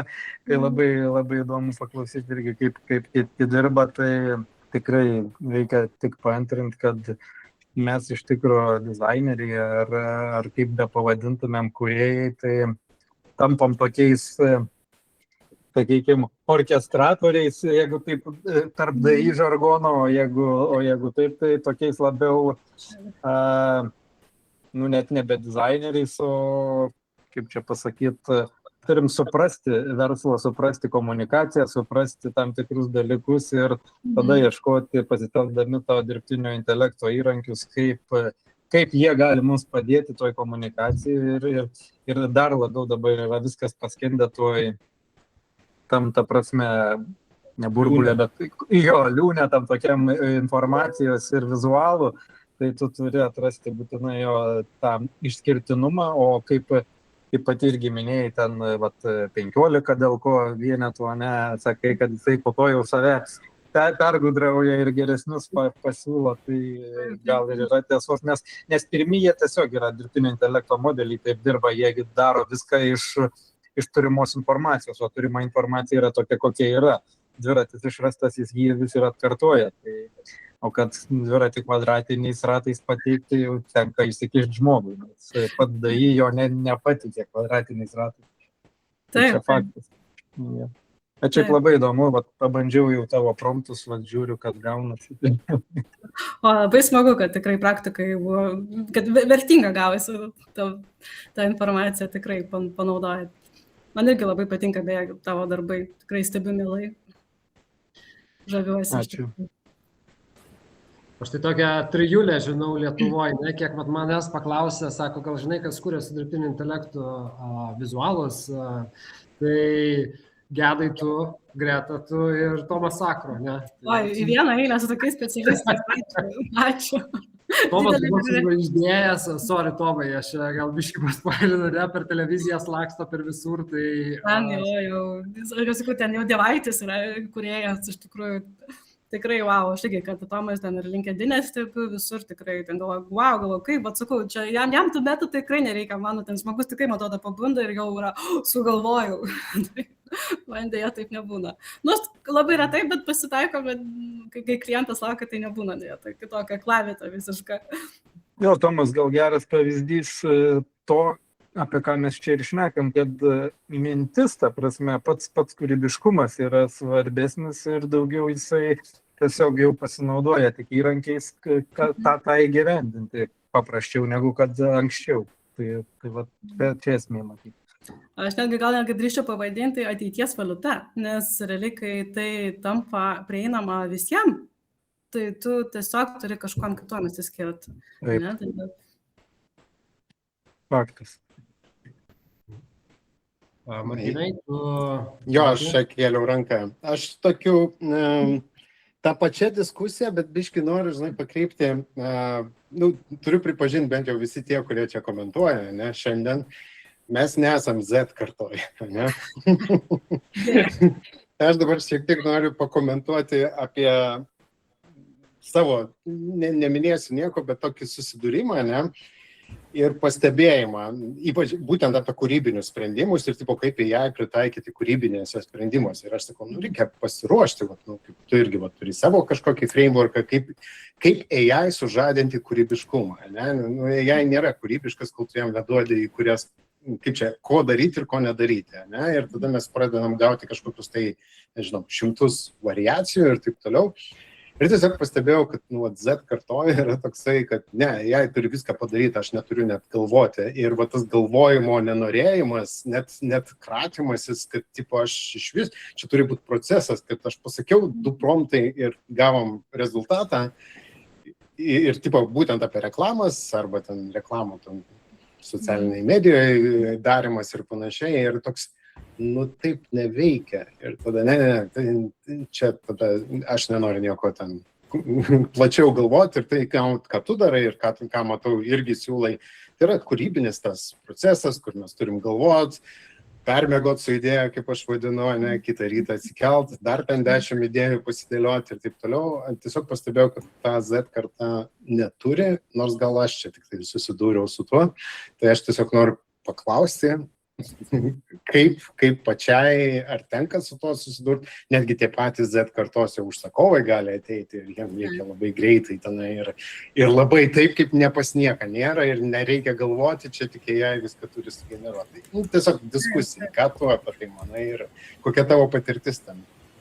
Mano patirtis tokia, kad yra 2 kategorijos klientų, kurie vieni, kaip tu irgi minėjai, kad tiesiog, ta prasme, tai, o kam jis buvo sukurtas, tas jais, jeigu ne jis viską daro, ta prasme, tai jis tam ir yra, kad tiesiog viską padarytų už tave. Ir kita kategorija, kurie galvoja, tai, o ką tu čia padarei, jeigu čia viskas yra sugeneruota, prasme, tai kur tavo vertė tame? Ir tada tu pradedi kažkodėl turi teisintis, kad tu sėdėjai, galvojai, visus savo šitos klausimus galvojai, ten, žinai, sakinėjai. Jo rašai promptą, 1, 2, 3 ir atrinkai iš tų kadrų, žinai, ir atrink, ta prasme, ir sugaižai realiai kokias, gal kartais net 2-3 valandas, aišku, projektų nelygus, ne, kartais ten ir per 20 minučių padarai tą kadrą, kuris jau ten kažkur, kitą dieną atsidarė kažkur ten reklamos stendėm į kitą miestą. Tiesiog buvo ir tokia praktika, kaip tiesiog tu skambina, o aš dviračiu važiuoju ir labai reikia to kažko tai.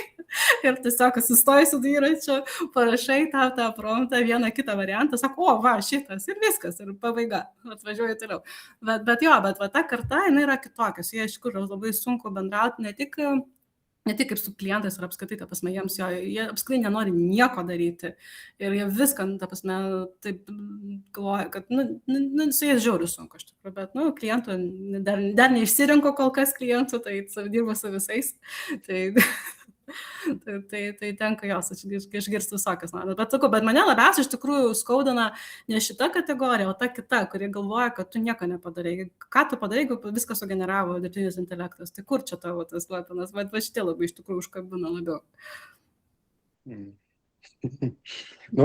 Aš tai vadinu red flaginiais klientais, kuriuos labai reikia greitai identifikuoti Ačiū, aš negaliu padėti.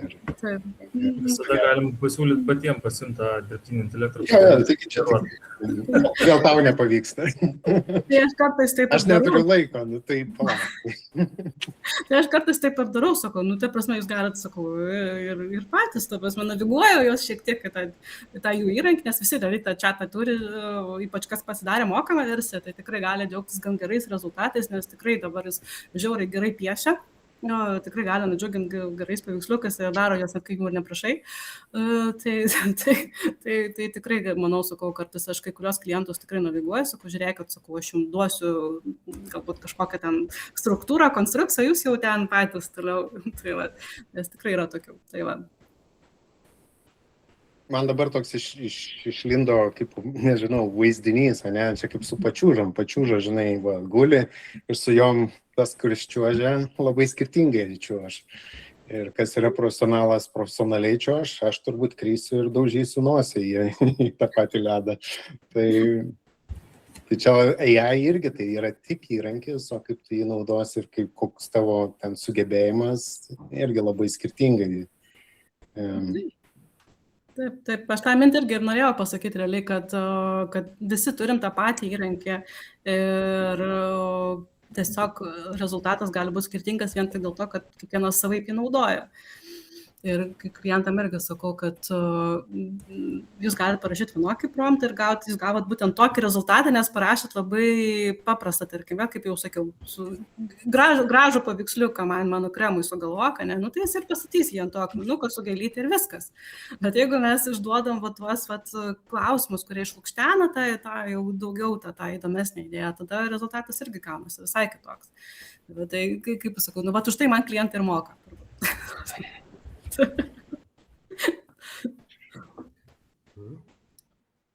Gedai, nori kažką pasakyti? Čia jau daug diskutavo. Ne, tiesiog kartą, jeigu tai tikriausiai, kad ir iki AIaus jie buvo tokie, kur viskas paviršiumi ir čia ir dabar, ir ta prasme, nei procesų gilinimosi, nei nieko nereikia. Su AI-um viskas dar po dešimteriopai matyt pasikeitė, dar labiau noriu to tokio džino, kuris pasakai ir viskas. O dėl tų klientų, kaip ir Martinas sakė, tie, kurie nevertina to darbo, tai tikrai redflaginiai, aš tokius iškart. Dažniausiai jie iš tikrųjų yra ir pigus klientai, kurie net nemokus redflaginiai tikrai. O jeigu ir po kiek laiko jie sugrįžta, sako, sorry, mums čia bandėm, nesigavo, reikia, davai mokėsim tiek, kiek reikia. Taip, tikrai. Bent jau mano atveju tai dažniausiai taip yra. Lygiai taip pat, žinau, Gedai. Sakau, jūs dar neišleido 50 000, tai grįžite. Ir kitas dalykas, irgi toks pastebėjimas, kaip pat Greta sakė, žinai, ką dirbtinio intelekto įrankis, kurį turi visi dabar vienodą, ne? Visi turi galimybę. Seniau turėjo Photoshopą, bet sunku išmokti, ilgai mokintis. Čia paprasčiau, lietuviškai išneki ar angliškai savo kalbą ir tau daro tai, ką tu prašai. Bet esmė yra, kad mes tapom labiau, kad ir kokia sritis tikriausiai ne vien dizainerio ar programuotojo, ar dar kažko, mes tapom tokiais administratoriais arba strategais, sakykime, kur pavyzdžiui, man reikia identitetą sukurtą, ne? Užsakymas, tai aš irgi dabar pastebiu save, kad didžioji dalis mano darbo, kartais net ir savaitėmis, yra analizė, ieškojimai, o ne tas paišymas ten jau galutinių tų vizualų, kuriuos aš atiduosiu galų gale. Tai ir va čia tokiem, kurie sako, čia už tavį AI-us viską sukūrė, tai net neverta aiškinti tikriausiai, o tie, kurie supranta, tie supranta. Taip. Ar AI-us ar ne AI-us. Taip, čia iš tikrųjų dabar tas kūrėjas, jis turi tikrai apima labai daug, iš tikrųjų įgūdžių turi apimta prasme, ne vien tik tų kūrybinių, bet ir marketingo žinios, vėlgi, ne, tos pačios reikalingos, kad išmanytos algoritmus kažkokius tu turi žinoti, kad ten TikTok, aš į TikToką ten net nelendu, nes ten net bijau, aš jau, bet ne mano tas rytis, bet aš neturiu. Net ne. Bet vis tiek tu tikrai turi būti labai, turėti platus ir čia aišku yra labai gerai, kai yra tas įrankiai, kurie ateina į pagalbą. Aš dabar, pavyzdžiui, irgi su Claude'u testuoju tos skillsus, kurie padeda atlikti analizę, tarkim, paskyros. Dabar su savo žaidžiu, tai pasme apie tą statistiką, kas užėjo, kas neužėjo, kas įdomu, kas neįdomu. Tai va, ir galim bus, aišku, pritaikyti ir klientams ir tada greičiau, ne savaitę, o gal per dieną gauti tą rezultatą ir kad žinoti, ką geriau sugeneruoti ir pasiūlyti klientui.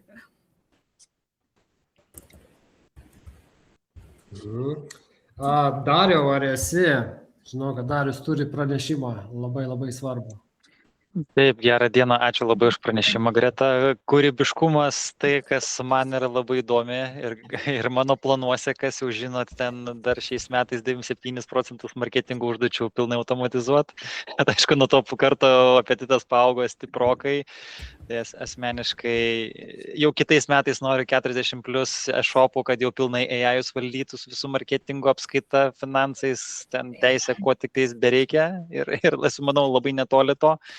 Bet šiandien turiu tokį pranešimą, ieškom 17 žmonių, yra dabar tiek projektų, čia, sakim, startas, ne? Yra resursai, yra inžinieriai, yra technikai, yra pinigai, yra, žodžiu, viskas, ko reikia, dabar tiesiog reikia žmonių, kurie naudojasi AI-om ir kad galima būtų kuo greičiau išleisti rinką produktus, nes ką matom, kad daugėja ir šlamštų, ir gerų produktų, ir tam viso šito reikalo.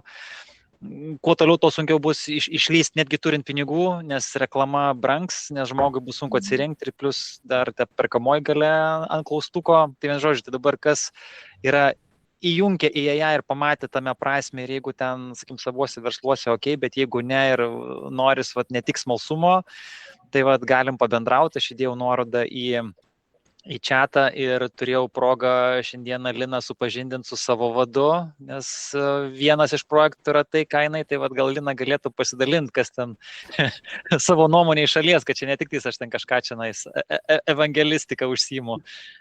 Sveiki, ar girdžiuosi? Jo. Girdit? Aha. Tai jo, buvau šiandien susitikus su Kostu, ir kalbėjom geras 2 valandas, net neįtikėtina apie tos projektus ir apie jų apimtis. Ir jo užsidėgymas yra aistra tame, kame jis yra ir kaip jis gyvena ir ko jis siekia, yra toksai užvedantis, užburintis idėjų generatorius. Jam čia dar vienas ChatGPT galėtų būti. Ir bekalbant ir visas tokias daugmaž temas palėtėm, kokia jo yra vizija ir tų projektų tikrai yra begalė. Jisai ieško tikrai žmonių, kurie turi gilias žinias ir kurias galėtų pritaikyti tam, kad galėtų greitai vystyti savo idėjas ir produktus parengti jau paruoštus į apyvartą, kad galėtų jisai greičiau judėti savo svajonių link, kaip ir Darius nori savo optimizacijas padaryti ir automatizacijas ir būti, laisvas, kaip ten Markinas rodė vienoje nuotraukoje, guli baseine, o jis dirba. Tai čia panašiai. Aišku, kad... Jis generavo, ten iš tikrųjų. Aš irgi gavau laišką iš Kosto ir perskaičius gal 3 kartus ir gal mintis tokia, kas čia rašė tą laišką, ar jisai pats ten tiek vargo. Ir šiandien tą klausimą aš jam ir uždaviau ir jisai sako, kaip tu galvoji? Sakau, taip ir galvoju, aišku. Tai, žodžiu, ten tikrai yra žmogus jau daug ką gyvenime privedęs prie to tokio finišo, jau finišuojantis, netgi yra projektai pas jį, jam reikia tik tais papildomų resursų žmogiškųjų, ar ne, kad privesti viską iki galo, o idėja unikali, sakyčiau, nes ir įmonė unikali, ir suvokimas unikalus. Ir mane labiausiai šokiravo šiandieną ir nustebino gerąją tą žodžio prasme vadovo įmonėje iniciatyva ir noras įtraukti žmonės, darbuotojus, naudoti jai savo darbuose, kasdieniai veikloje ir kad jie kuo greičiau taptų produktyvesni ir netgi ieškotų patys sprendimų, kaip efektyvinti tą jų darbą. Ir jam tam darbuotojui nėra draudžiama naudotis, atvirkščiai skatina ir apmoko, ir siūlo gilintis, kuo toliau, tuo, ta prasme, man tai yra wow, tiesą pasakius, nes kiekvieną kartą, jeigu kalbėsi su įmonių vadovais, tai dažnu atveju jie vengia, nes bijo, nes nepasitikė, nes gal lūžta jų kurtos sistemos, ar ne, gal jos neatlaiko tų srautų, informacijos krūvių ir visą kitą, o čia atvirkščiai. Ir čia žmogus sako, reikia drąsiau, imkite ir darykite. Čia apie tai yra. Tai ką Darius ir sakė, kad ieško žmonių, tai tą tokią energiją tikrai dalinosi vadovas ir kas turite pajėgumų, kas turite patirties sukūrę, čia savo galbūt netgi jų įgyvendinę produktus, tai galėtumėt irgi prisijungti prie tos komandos ir papildyti ir padėti gyvendinti. Afigėt, įsivaizduojat, kaip pristatė, man nereikėjo kalbėti, nors aš savo verslus į šalį ir atėjau čia su galimybė augti. Kaip pavyzdys, galiu pasidalinti, jeigu toks, aš prieš gerus 2,5 mėnesio mano limitas buvo kažkur tais tarp 3-5 sesijų. Vienu metu 5-3 užduotis, kurias aš dar sugebu apdoroti. Dabar pas mane yra sesijų apie 10, tarp 9-10, įprastai svyruoja, pas Kostą 50. Tasme, kad įsivaizduot, kokiam lygmenį žmogus ją jau naudoja, apriepia ir pasitent finansai teisę, čia, kad įsivaizduot ant jo galvos apie 700 plus žmonių. Tai čia dar, žodžiu, toks pilietis. Tai, žodžiu, tai va. Tai kas norit, turit pažįstamų, pasidalinkit, mielai supažindinsiu, o kaip jau gausis, ten jau viską paliksiu tam jau sprendimui, ką Kostas nuspręs. Tai va. Linkiu klestėti, ačiū už dėmesį. Dariau, ačiū tau, kad pasidalinai, bet mes labai tavęs laukiam svečio kėdėjai kada. Po gruodžio 1, kai turėsiu savo mechanizmą. Jo. Gal rasi? Po gruodžio 1 turėsi daug naujų idėjų, planų ir bus kita gruodžio 1. Varau į tylos stovyklą už geros savaitės, kad man tų planų daugiau nebebūtų, susifokusuoti šitą ir padaryti iki gruodžio 1 tai, ką suplanavau ir dabar visiškai nesiblaškau tik tais. AI,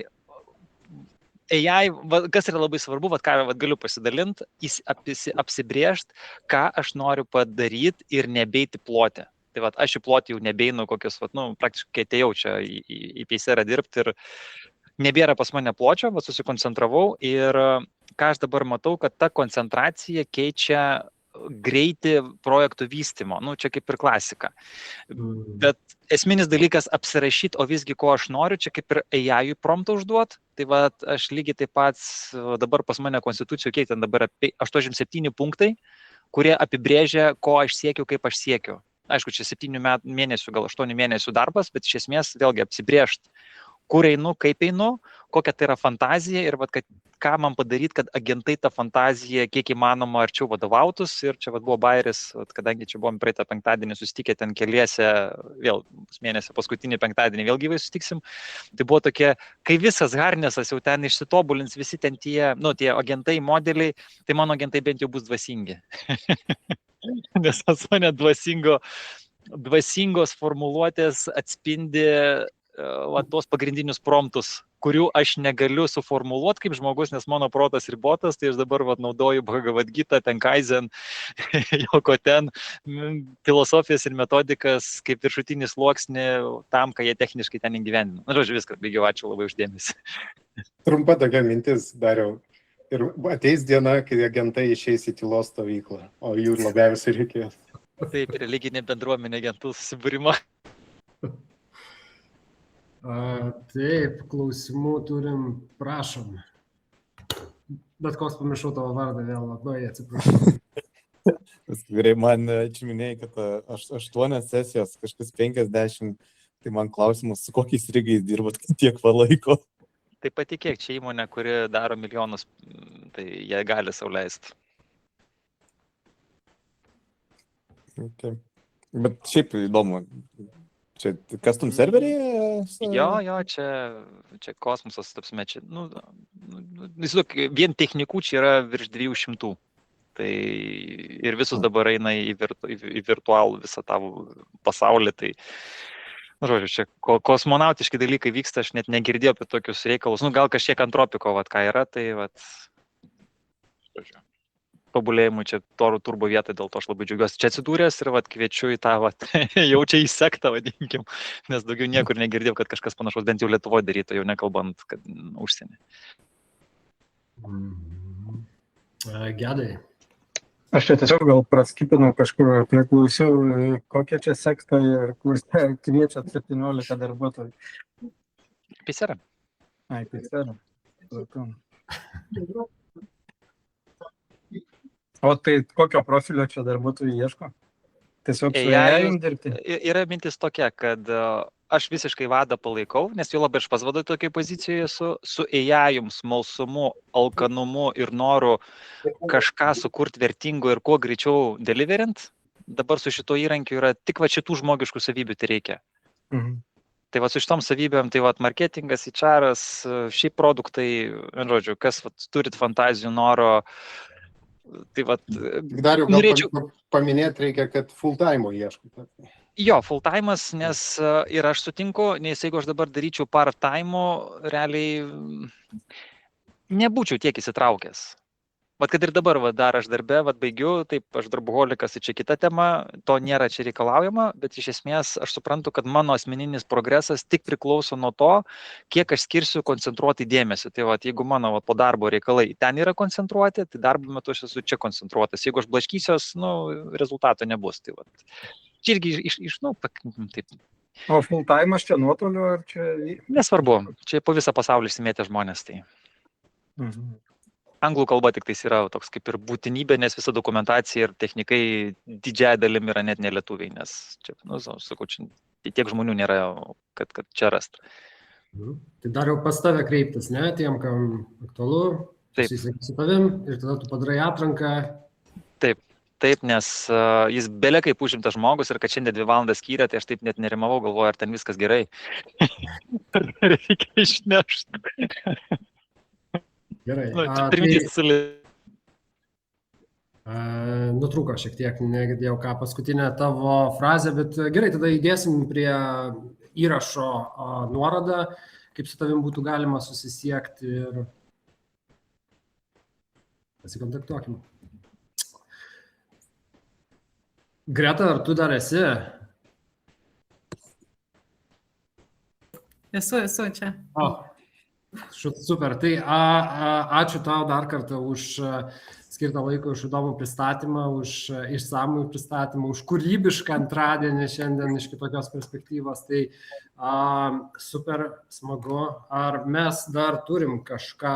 Aš vieną dalyką, Deividai, jeigu galima. Toks penktadienį darysim šiek tiek kitokį DIA susitikimą. Tai yra labiau kalbėsim apie GTM, tai yra go to market strategijas. Kūrėm čia, faina, viskas labai gražu, tai užsikurti galim, kaip sakant, iki begalybės, bet kita problema yra, kad tie produktai turi išeiti į rinką ir jie turi surasti savo vartotoją ir mano tikslas labiau pakalbėti būtent apie tą proceso automatizavimo dalį arba kažkas, kaip galbūt masto, kaip automatizuoti ir tikslas, kaip čia, su grupės pagalba paimti kokį nors projektą, kuris galbūt jau yra paruoštas.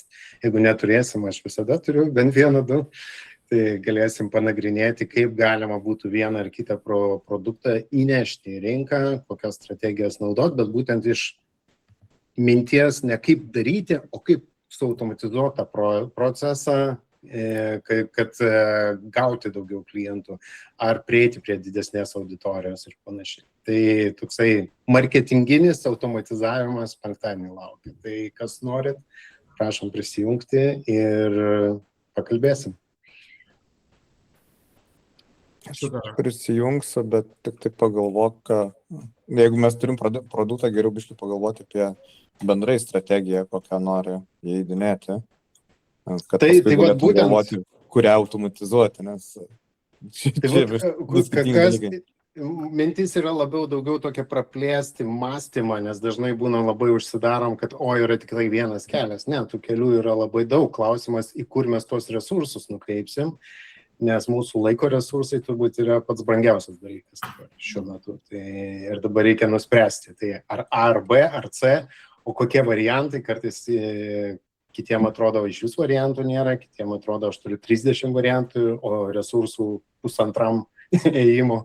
Tai reikėtų tiesiog nuspręsti, tai ką daryti. Ir pats mačiau tokių keletą įdomių variacijų, kaip su SEO, tarkim, ar geo optimizacijas pasidarė ir, tarkim, per mėnesį ten 30-40 tūkstančių srauto susirenka žmonių, čia Amerikos rinkoje, su produktu, kuris neegzistavo prieš mėnesį ir iš karto gaunama.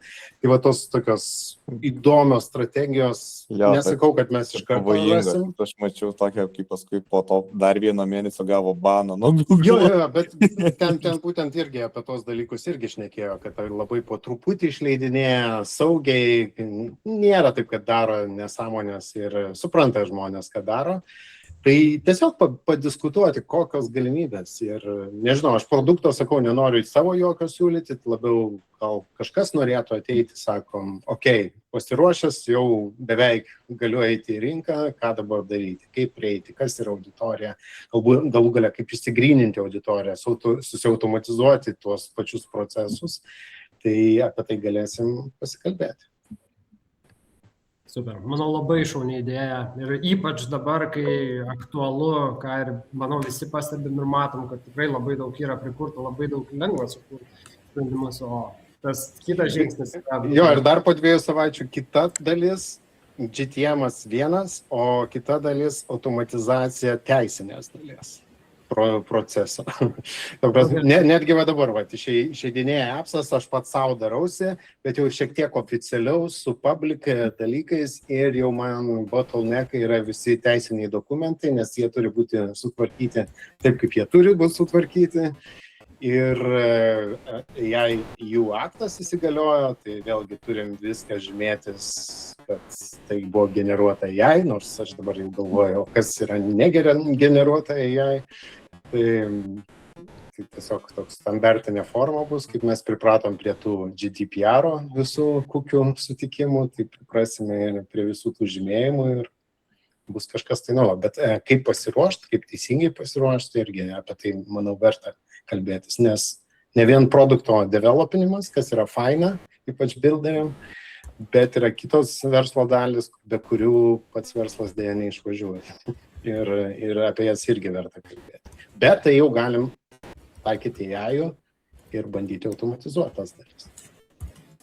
Penktadienį yra awesome, aš laukiu kiekvieno, jeigu nesudalyvauju, pažiūriu, nes aš pats plečiuos, plus ką pats Martynai pasidalinė ten tą įžangą, nors jinai būna ilgoka, bet jinai visą laiką verta išklausyti, nes vis kažką tokio ištraukia perliukų, tai ačiū labai, kad organizuoji ir puikiai vedi. Ačiū tau, Daniel. Ir ačiū, Davidai, už antradienio susitikimus. Ačiū visiems mums, iš tikrųjų, kad vieni kitiems dalinamės ir padedam, ne? Tai aš manau, čia yra superinis dalykas. Iš tikrųjų, superinis dalykas, kad mes, žinot, judam į priekį ir tuo pačiu dalinamės. Viskas, baigiam, ne? Ar iki penktadienio tada. Ačiū labai irgi. Ačiū. Klestėt. Gerai.